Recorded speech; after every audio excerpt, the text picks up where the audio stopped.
Welcome to the Help Me video for the gas exchange test. So this is the Help Me video. Right, the first question. Oh no, I've got a graph. Oh no, it's about fish. Oh no, a mouth cavity, opercular cavity. Oh dear, what are those? 7 marks. So a good opportunity to get 7 or possibly 0 on this one. What's our task? Using information from the graph. So I'm going to have to use these numbers and talk about these lines. My own biological knowledge from my revision. And then here's the actual job. Maintaining a flow of water over the gills in a fish. So what are we talking about?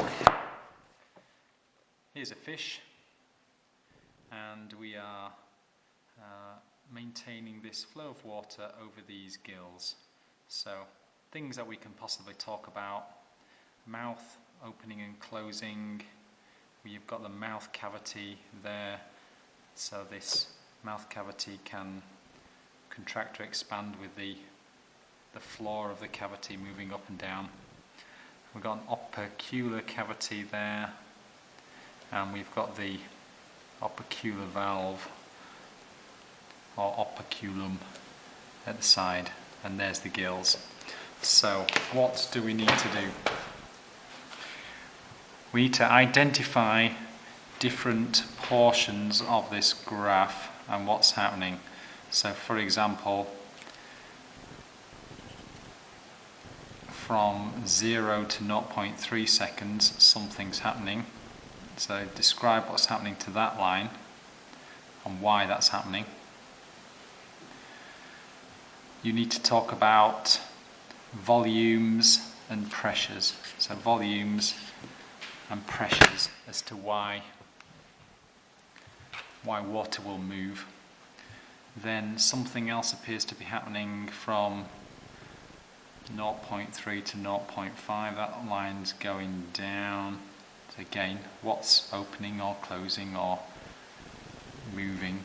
And then we've got this kind of last section from about just before 0.5 to 0.6, where the top line is coming under 0, so negative pressure, and the solid line is dropping right back to well into the negative again.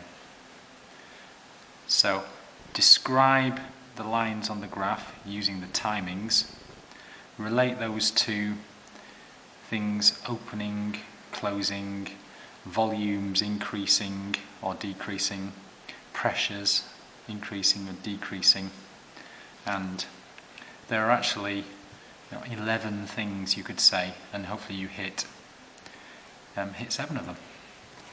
Good luck with that. For how long during this ventilation cycle is water flowing over the gills? So you need to think so when actually water is actually flowing over the gills.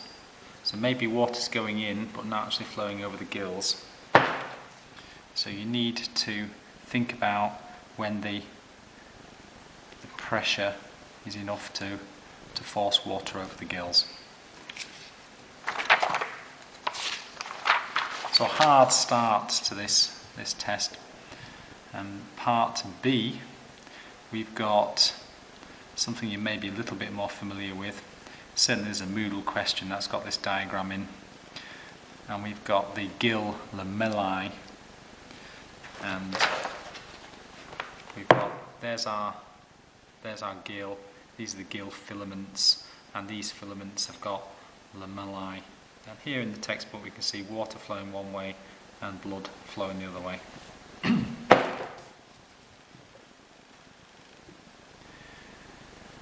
Partial pressure equals concentration, and we've got a graph here. And again, the graphs in previous questions and the textbook. Draw a graph to show the changes in partial pressure of oxygen in the blood across the gill lamellae. So you are thinking, where am I going to start and end this? If one of these is going that way and the other line is going the other way, then it will look rather like the graphs that you've got in your textbook. That one's going the other way, but the relationship's going to be the same. So think about which line is going to be on top of the other for diffusion to happen. So that's quite tricky for a mark. However, this next part, explain the advantage to the fish, the blood and water flowing in the opposite directions.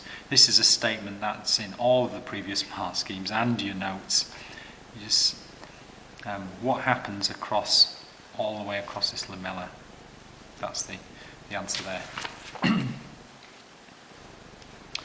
And hopefully now we are in more familiar territory, explaining how a person breathes in. So this should be okay. You've got this sort of diagram and a table in your notes saying what's actually moving to change the pressures.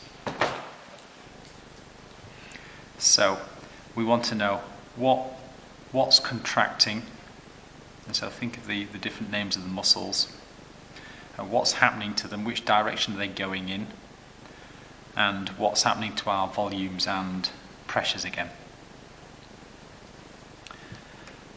Part B, pulmonary ventilation, so something we've not necessarily heard of as a term.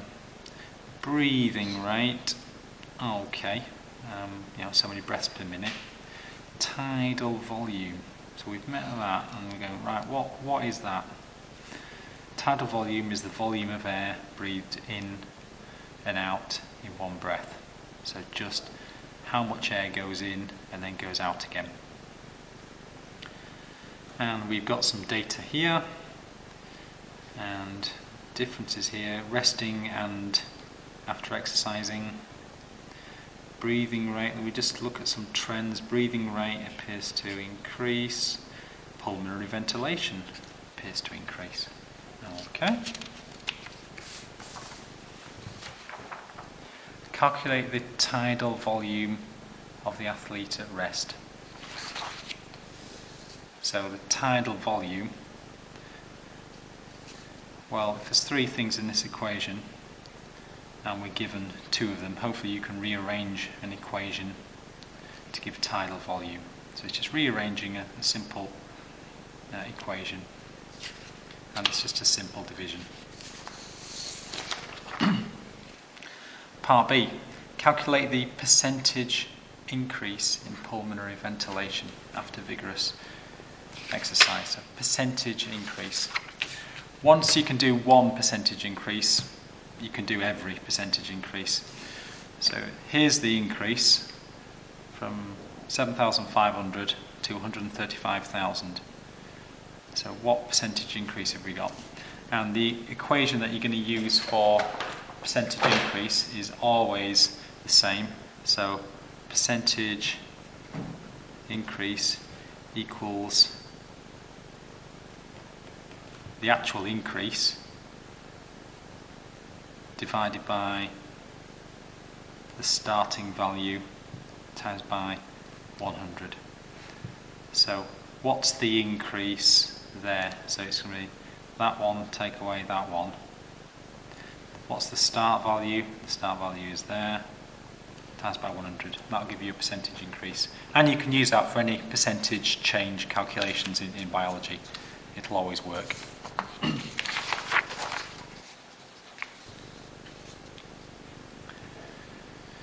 Another table. Aren't you lucky in this test? Lots of tables, data, graphs, calculations. Wonderful.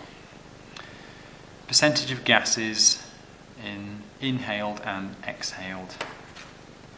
Yeah, okay. And just looking at these, even before reading the question, I'm going oxygen, you breathe in more than you breathe out, that's sensible, and there's a difference of about 4% there. Carbon dioxide, from next to nothing to about 4. So those two kind of tie up. The oxygen is being used and you're producing carbon dioxide, and the numbers kind of match up there. Then we've got nitrogen. That appears to go from 78.5 down to 75. Okay, so that's gone down by about 3. And then water, that's gone up by about 4. And other gases that appear to just about stay the same. So we can probably ignore the other gases. So use this information in table 2. So I'm gonna have to use this information to get my answer. Why the percentage nitrogen is lower in exhaled air than inhaled air. Well, is this nitrogen lower because we're doing something with oxygen and carbon dioxide? Well, probably not, because they more or less cancel each other out. So if this has gone down, we're looking for another one that's gone up. And so looking for the other one that's gone up and using the data to justify that.